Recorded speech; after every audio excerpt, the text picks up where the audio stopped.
Cartoons, colorful, goofy, made for kids, right?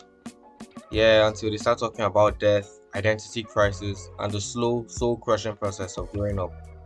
Today, we're diving into a world of shows that look like they were made for Saturday morning cereal, but here with the emotional impact of a breakup playlist. These are the cartoons that felt more like life lessons than simple entertainment. Shows that helped shape our emotional literacy without us even realizing it.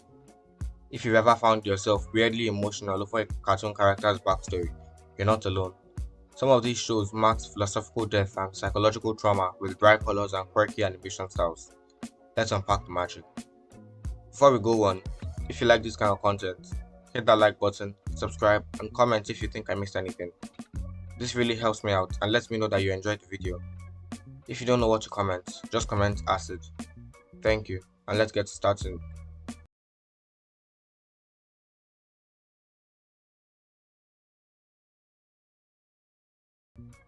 Adventure Time is the OG when it comes to sneakily profound cartoons. At first glance, it looks like a random acid trip sent in Candyland, but the deeper you get, the more you realize it's a post-apocalyptic saga about growing up, letting go, and finding meaning in chaos. Finn's character arc alone is a masterclass in emotional growth. He grows from an excitable kid to a scarred teenager questioning the world around him. Then there's Ice King and Marceline's backstory, which honestly feels like it should have won an Emmy. Adventure Time isn't just funny, it's layered with stories of love, abandonment, memory loss, and the painful beauty of change. Also, remember the show is set after the Mushroom War, a nuclear event. That's right, behind every cheerful episode is a broken world trying to heal. And let's not forget about this creepy dude. 9 episodes.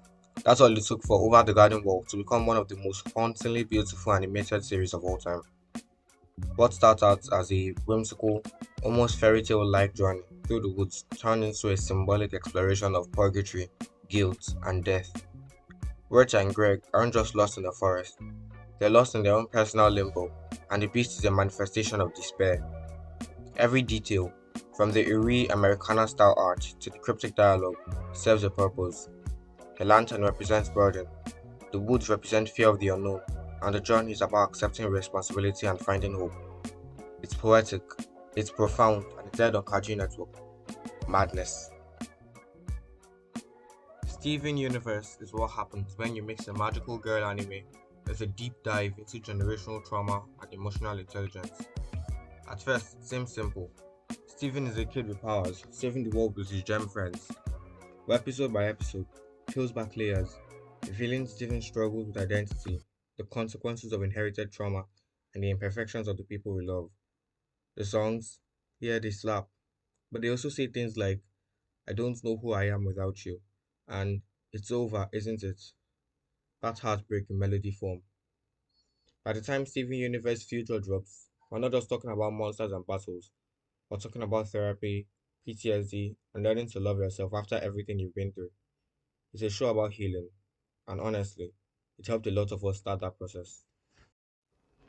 Some say it's the greatest animated series ever made, and they might be right. Avatar The Last Airbender blends epic world building with deeply personal stories in a beautiful animated show. Yes, it has elemental bending and flying bisons, but it also has themes of imperialism, genocide, and what it means to stay morally grounded when the world demands blood. Zuko's redemption arc isn't just good writing, it's a journey through trauma, accountability, and self discovery. Aang, meanwhile, is a pacifist monk forced to end a war he didn't start. He has to choose between duty and morality, even if it means rewriting ancient tradition. And then there's Uncle Iroh, the heart of the show. His wisdom hits hard, even as adults. This show wasn't just deep for kids, it's still teaching adults how to live with grace. Technically, not a kids' show, but let's be honest, a lot of teens stumbled into BoJack Horseman thinking it was a weird animal comedy. What they got was brutal, unfiltered look at depression, addiction, toxic relationships, and the difficulty of changing when you're the one hurting others. BoJack is a character who constantly fails, regrets, and spirals, and we watch it unfold without sugarcoating. This show doesn't always offer redemption, but it offers honesty. It's about what happens when you keep running from yourself. Despite all that, it still manages to be funny, satirical, and weirdly beautiful. It's a masterpiece that shows how animation can dig deeper than live action ever could. So yeah, cartoons can be fun. They can be silly, but they can also be profound, raw, and emotionally complex. These shows help people navigate grief, identity, trauma, and personal growth, sometimes before they even knew the words for it. They didn't just entertain us, they shaped us. Let me know in the comments which cartoon hit you hardest as a kid, or better yet, which one still hits today.